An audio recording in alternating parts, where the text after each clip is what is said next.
What's going on, everybody? So today I'm going to be taking you through, I don't even know how to call these things, but like quirks, oddities, little things I've noticed over my 6.5 months of owning my 2019 MX-5 Miata RF Grand Touring. So I've had it, like I said, 6.5 months, and I put a little over 13,000 miles on it. So I've been driving this thing like crazy, but I love it.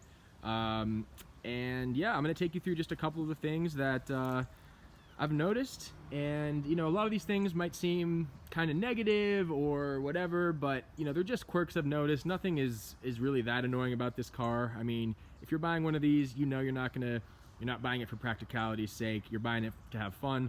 So yeah, I'm not going to go over all the typical things that reviewers are going to go over, like the tiny trunk or a sluggish infotainment system. I mean, I might mention some of those things in passing, but really this is going to be kind of off the beaten path things that maybe most reviewers wouldn't take note of. So I'm not going to go over driving dynamics. Everyone knows what a Miata is.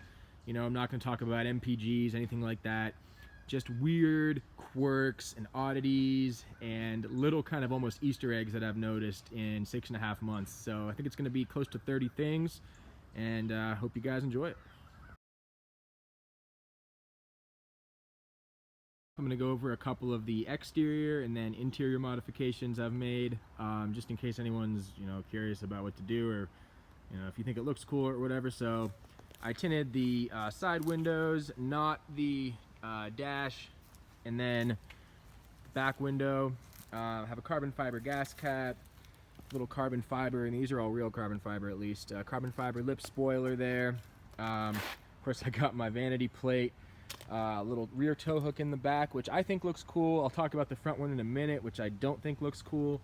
I also rebadged the car, so the MX-5, that's original. I left that emblem there. This used to be a Skyactiv badge, and I put one of the more original Miata script logos on it, which I think just looks cool.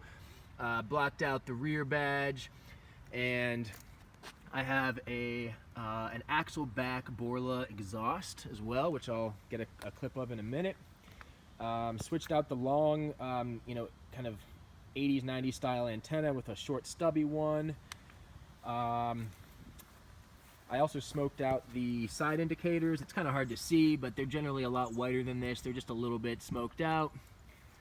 And blocked out the front emblem with a real carbon fiber badge also. And then I put this tow hook on the front because for some reason that little tow hook cover popped off. I couldn't get it back in. I think someone must have just bumped me backing up when I was parked, and so I said, hey, what the heck, let's put on a tow hook. I personally don't love the look of it. I think it protrudes a little bit too much, but if you guys want to tell me in the comments what you think. I've already ordered the part to change it out again. I'm just gonna put the tow hook cover back on, but let me know what you guys think. Maybe it's cooler than I think, but I'm not feeling it right now.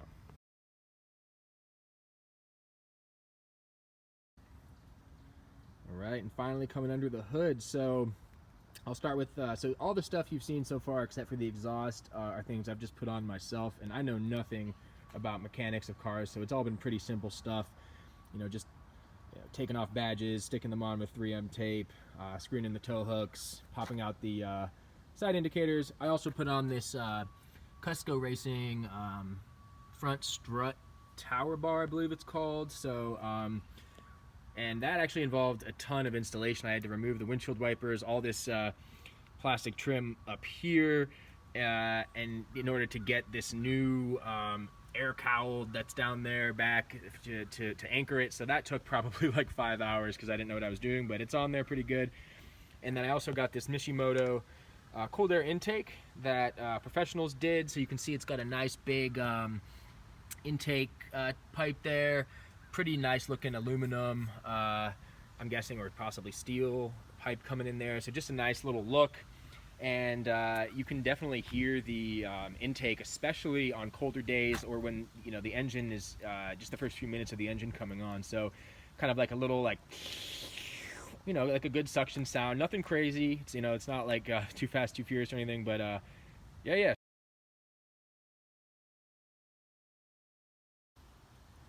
All right, so the first thing I'm going to do is one of the most noticeable things that most reviewers don't pick up on, and it's the stitching on the seats and the door panels and the shifter and the emergency brake. It's actually, they call it red, but it's definitely more of a magenta or a pink, if you can pick up on that.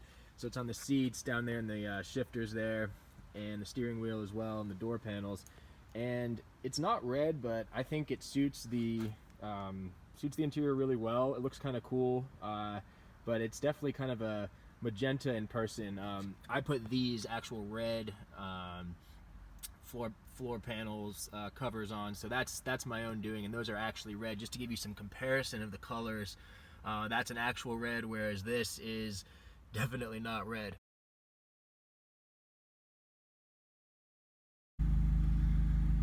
Alright, so this next one is actually super cool. I'm just gonna have to post a picture of it because I'm not in a foreign country. So, you know, this sign has speed limit recognition, which is pretty cool. You know, if you're driving in a 25 zone, it'll have a little speed limit sign of a 25 in there. You know, same thing with a 65 or a 70. It'll read the sign and it'll display the legal speed limit. What's super cool though is that when I took it up to Canada, it actually recognized the speed limit sign and converted it to miles per hour. So if I was in like a 65 or 70 kilometer per hour zone, it would actually show a 43 miles per hour sign in my little thing. So I'll post a photo of that now, but it's pretty cool, and that's one of the things that maybe most people won't notice. But if you go to Canada or probably Mexico, or really anywhere else with a North American spec car, it'll recognize your kilometer speed limit in miles per hour and display that, which is super cool.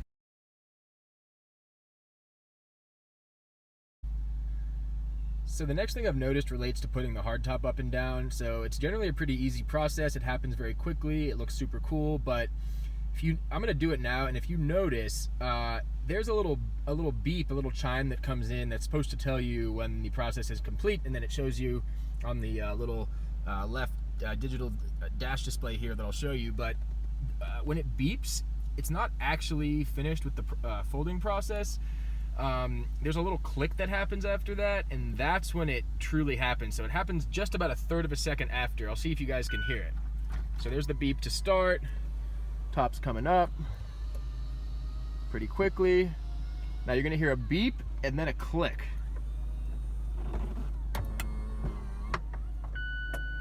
Okay, so if you guys could hear that click, it says the operation is complete, and if you can push it down again to confirm that. However, it's not completely complete when that first chime happens. You have to keep your finger on the button for just an extra second, maybe a third of a second, and make sure that the top is completely down. So that's another interesting quirk that you don't want to mess up, in case the top doesn't completely close all the way.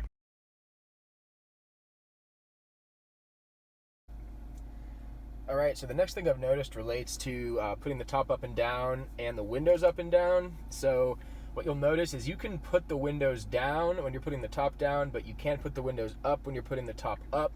So let me just demonstrate that here. So let's say you just want to go top down, windows down real quick. You can do that, no problem. Cool, we're already down, and top's completing its process. All right. Cool, and you'll notice that little click that happened after the beep again. And now if you want to put the top up, here it goes. I'm actually holding my fingers on the window switches up, but they're not going up. So I'm going to keep them on there and show you just how quickly, as soon after the top comes up, the windows can come up. So fingers are on, windows going up, and they can go up like that. All right, so this next one has to do with the windows rolling up and down when you open and close the door. So it might be hard to see this on the camera, but as soon as you open the door, the window goes down ever so slightly to allow you to exit the car. So, all right, kind of hard to see there, but it's definitely noticeable, and you can hear it when you close the door. And the car is completely off. It also happens when the car is on, so check it out. All right. So obviously that's just to seal the windows and get everything back back flush with the roof line. But something to notice. It's supposed to happen, so don't let it freak you out.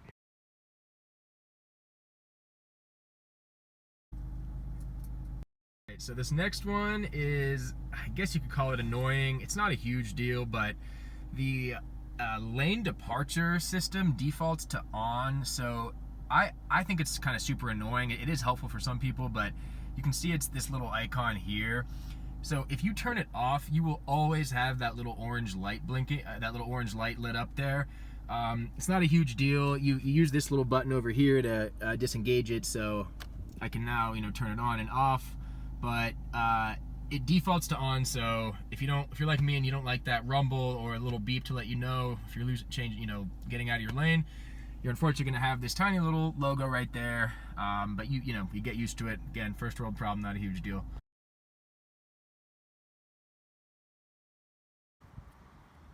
Alright, so this next thing, I'm sure Miata owners know about it, but maybe, new buyers or prospective buyers might not know about it. Other than the one middle storage compartment you have, there is actually one additional storage compartment that is a lot harder to access. It's kind of a secret. You put the seat forward and you can actually see back there, there's a little additional storage compartment that just kind of pops off. The whole thing comes off, and you have a little additional storage there to hide stuff from the cops, whatever you want to do.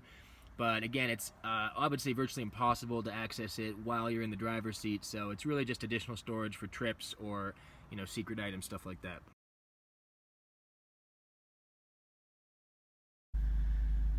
Okay, so this next one involves the navigation system, which I know has gotten a lot of flack. It's not great, it's a little sluggish, but let me show you. So let's just say I'm gonna navigate somewhere. All right, we'll go here, somewhere I went before. Cool, I'm navigating to it. This is just, somewhere south of Pittsburgh. I press start, and everything looks good. However, if you bring the menu back up, it will never go away unless you come over here and hide the buttons. So it defaults to hiding the buttons, but if you bring them back up, as you can see, it actually covers part of the ETA and down there. So again, not a huge deal. It covers a little bit of the map, but just make sure that you push this back down. It's a little bit of a cleaner look. But if you bring them back up, it doesn't go away automatically, and luckily these little labels do go away, but it will still be blocking part of your ETA there at the bottom.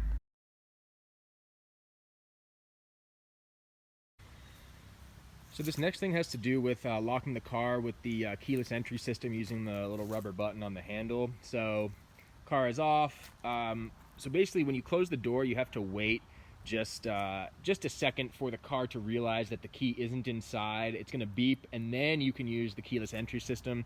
So let me just show you. Close it. It beeps. Now I can lock and unlock the car. So this only really matters if you're in a huge rush. You just have to wait that extra second and a half, but something to keep in mind.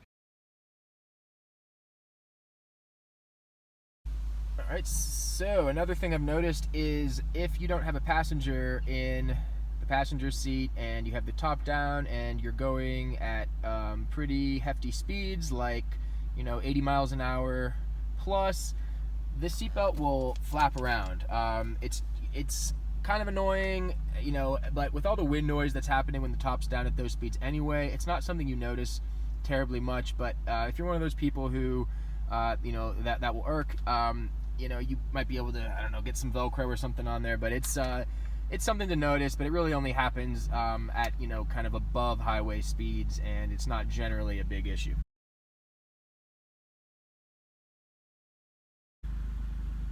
Okay, so this next one is kind of interesting. So if you put the top up and down, they say it takes about 12 or 13 seconds, which I would say is pretty accurate. But if you stop the operation of going up or down in the middle of the process and then continue it either way, up or down, it will actually probably go almost twice as slow. So let me see if I can just show you here. So this is how fast, long it takes for the top to go down without stopping the process. So pretty fast, honestly, coming in, I'd say probably 13 seconds or so. Now watch what happens if I'm putting the top back up, which should take the exact same amount of time. So I'm gonna start it like this. Looks like it's going pretty fast.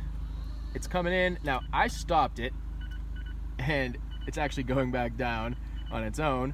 But if I try to engage it, it goes a lot slower on the way back up or the way down.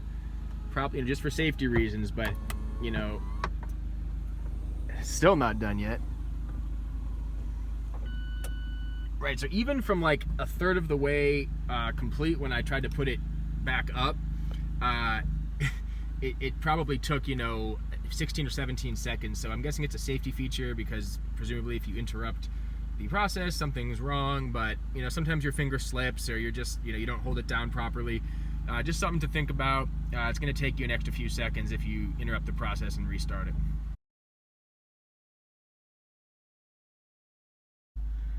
Alright, so this is one of my favorite little quirks. It's really the only true animation in the whole infotainment system. Your little finish line flag waves back and forth all the time. So if you zoom out enough where you can see it or you're getting close enough to your destination, you'll always have that little finish line flag, which I think is kind of a cool Easter egg. Just a little nod to, you know, people taking their Miatas to the track and stuff, but it's a cute little quirk and it's something that, you know, you'll probably notice.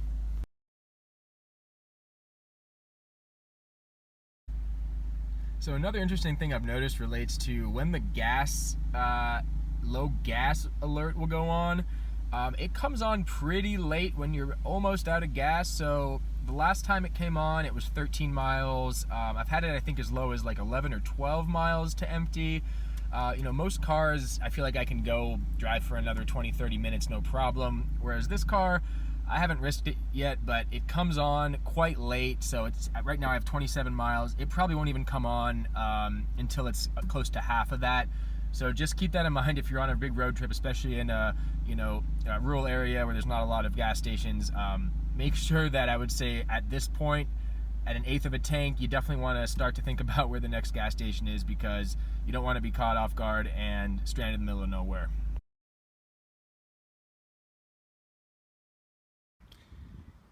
Alright, so another thing has to do with the notoriously tiny trunk. We all know it's tiny. I mean, that's just a standard backpack, and you can see, I mean, there's not a lot of space in here, right? I mean, I put a little liner in here, this kind of plastic liner, which probably even decreases volume a little bit, storage volume. But anyway, what I've noticed though is if you have any generally kind of soft duffel bags or maybe trash bags full of clothes in here, and you try to take them out, this little rubber lining will kind of pop up like that.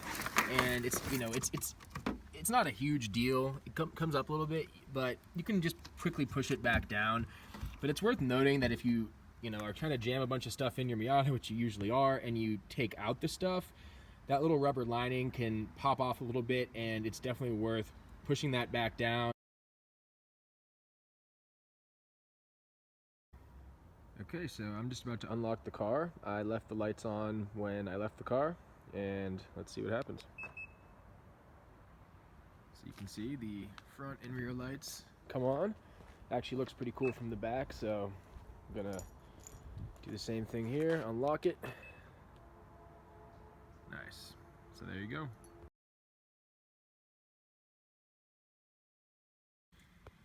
So this next thing can kind of scare the hell out of you if you're not ready for it. So basically what happens, if someone calls you on the phone and your volume is super loud, the person's voice will actually come in gradually and it'll reduce the sound a little bit so it's not blaring in your ear with the speaker headrests that you can see here.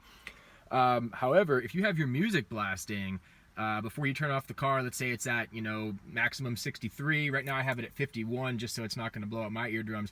The music will not come in gradually or reduce its volume. It'll come in, you know, blaring full. So let me just, I have NPR on right now. Let me just show you what happens. I had it up pretty loud, start it up, and voices are back on that deadline. Yeah, so I don't think the industry wanted to put in it. So it comes in really loud, you know, not so bad with voices, but if it's like hard rock or any kind of music, it's gonna, you know, scare the hell out of you. So just, you know, just be sure that you, you know, turn the music down if you're not willing to have an immediate, you know, extremely loud sound playing out of your radio.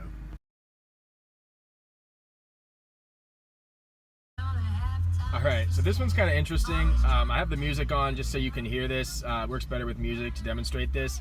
When you put the top up and down, there's like a 1/4 of a second where the music cuts out, right when the top is either connecting or disconnecting with the windshield. So I'm going to do it both ways so you can hear it, but check it out. So I got my music.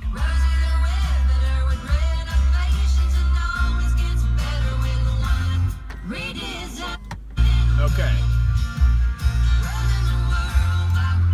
So you probably heard it cut out just for a second, so I wanted to turn that off just so I could talk. I'm going to continue to put the top down and then show you what happens on the way back up when you have your music back. It just cuts out for just a split second when you put the roof back up, probably to reconnect some antenna or something, but it also happens with Bluetooth, which is interesting. So check it out. Music's going to come back on. Listen for the quick cutout when it connects to the windshield.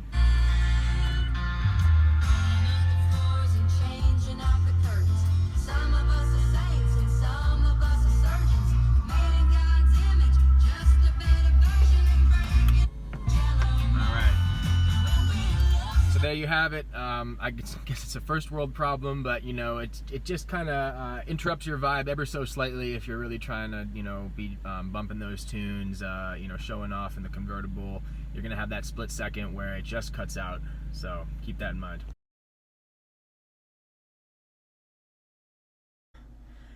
All right, so the infamous glove compartment, you could call it, in between the seats. It's a little storage compartment. It is useful. Of course, it's really the only place to store anything that, you know, to get it out of the way. But let me just tell you, it just quickly turns into a black hole of God knows what. I mean, I don't even know what's half the shit's in here. So it's helpful, but it's not extremely convenient if you're like me and you're kind of a pack rat and you just put things in there. I mean, I haven't gone through what's in there in months, and I'd probably find a bunch of shit if I looked, but it is a convenient storage area. It's just kind of turns into a black hole because it's, you know, a little bit bigger than you think. So just, you know, if you put something in there, try to remember that it's there.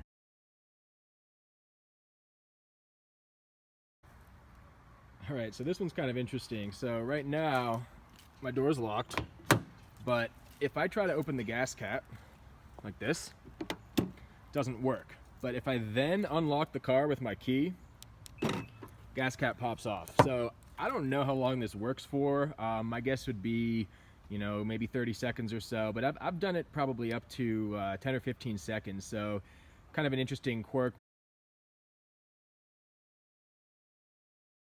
Okay, so this next thing is kind of weird. When your phone connects to the Bluetooth, like mine is right now, it does this importing contacts thing for kind of a long time. It takes probably close to a minute. It's not a huge deal, but you're just gonna see that important contacts thing in there, and it'll eventually disappear. But you know, I started the car, you know, 20 seconds ago. It's still going. Just keep that in mind. It does block a little bit of the map. You can see it's starting to make some progress, not a ton, but that's another thing you'll be dealing with the infotainment system.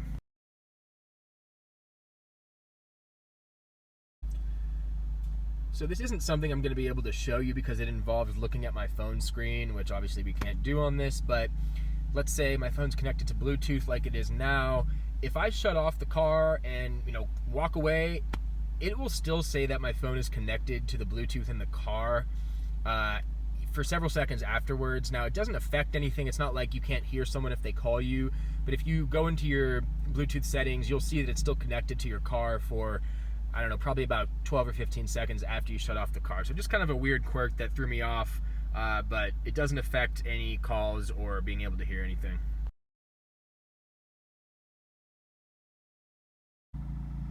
So another cool thing that happens is when you put the top up or down, there's actually a little graphic that shows you exactly the stages that the top is going through when it goes up or down. So I'm gonna put the top down, and you can see it's just mirroring everything that's happening right now, which is pretty neat.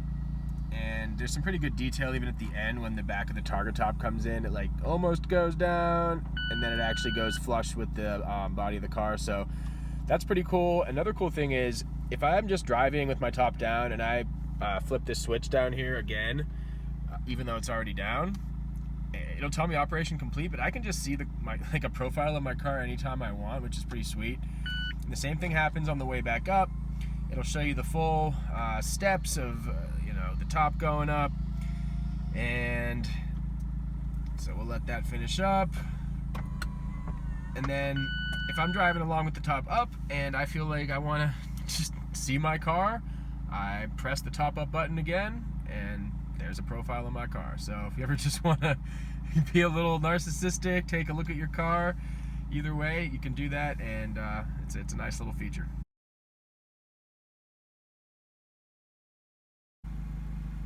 So another thing I've noticed is that when you're in cruise control, I'm not going to demonstrate it now, but you would turn your cruise control on over here and set your speed as usual.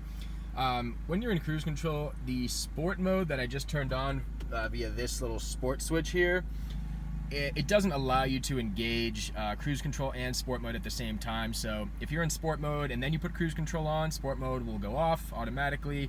And if you try to re-engage sport mode when you're in cruise control, it'll blink a few times, but it won't let you go into sport mode. So my guess is for fuel economy purposes, but what that really means is that you're not going to necessarily have those high revs for good passing if you want to crank up the speed control right away, because you'll be in normal mode. So not a huge deal, but something I noticed pretty early on. Alright, so the next thing is the maximum speed at which you can go and still put the top up or down. It's limited to 6 miles an hour, and I'm just going to show you basically how slow that is. So I'm going to take my foot off the brake and just let the car creep forward and try to put the top down. So foot's off the brake, starting to coast a little bit. Top process is initiated. Now if I just give it a tiny bit of gas, not even that much. Ooh, let's see. Alright, so this is too fast. It's really not even that fast. Like I'm 6 miles an hour. So just keep that in mind. It's a pretty slow speed. I guess they do it for safety reasons. I've heard it's because if you have long hair, they don't want it to get caught in the mechanisms, but that's what we're looking at here with the top.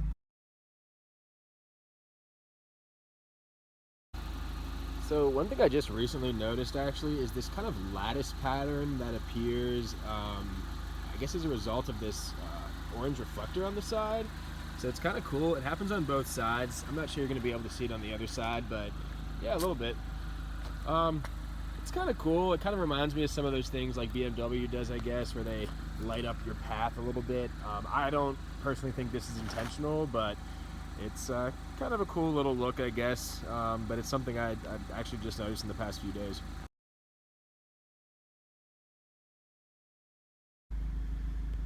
Alright, so this next thing, and it's probably obvious to any convertible owner, but do not put the windshield washer fluid on with the top down. It will spray right in your face.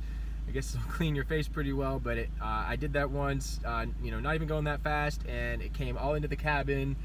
Big mistake, rookie move, but don't do it.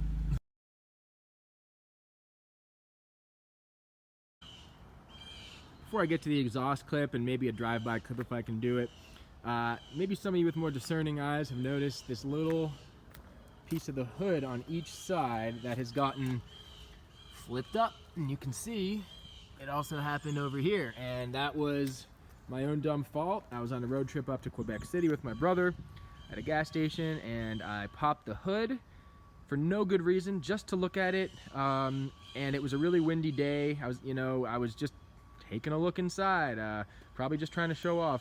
A big gust of wind came, and the hood came completely vertical and actually went slightly into the windshield, but I got super lucky that there's no damage anywhere on the windshield. However, this is definitely damaged on both sides. Now, thank goodness, I guess it happened on both sides, because it's hard to see with all the glare here, but it looks kind of cool, like little cat ears or something.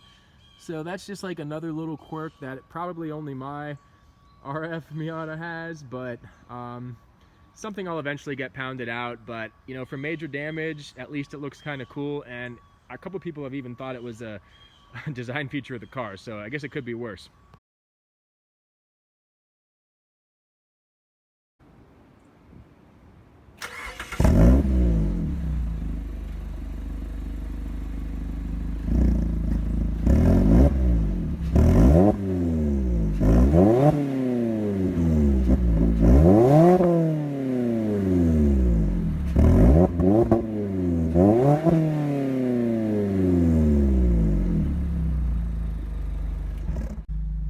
So this might just end up being dominated by wind noise, but I'm going to try to get a little bit of, what the exhaust sounds like when I'm in the car. So I'm just going to give it a little gas and see how it goes.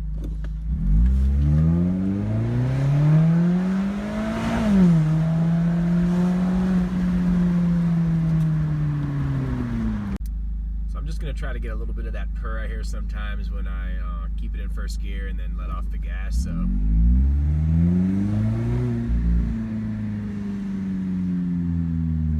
I mean it's definitely got a nice sound. I think it's not completely overdone. It's, you know, it sounds good, but it's not head-turningly crazy, but it certainly makes the car a little bit more fun in my opinion.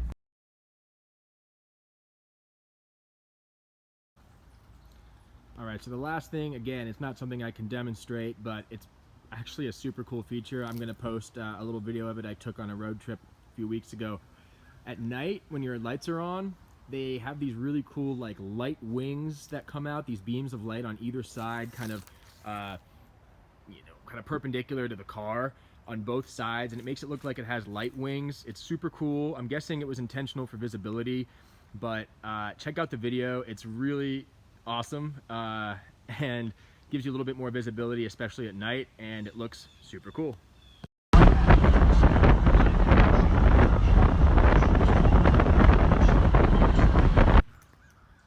Alright guys, I really appreciate you watching. I hope this was informative. I hope it's been a little interesting to Miata owners and maybe people who don't own a Miata. Let me know if if there's anything that I missed, or if there's anything that maybe I described the wrong way that you think might have a different explanation.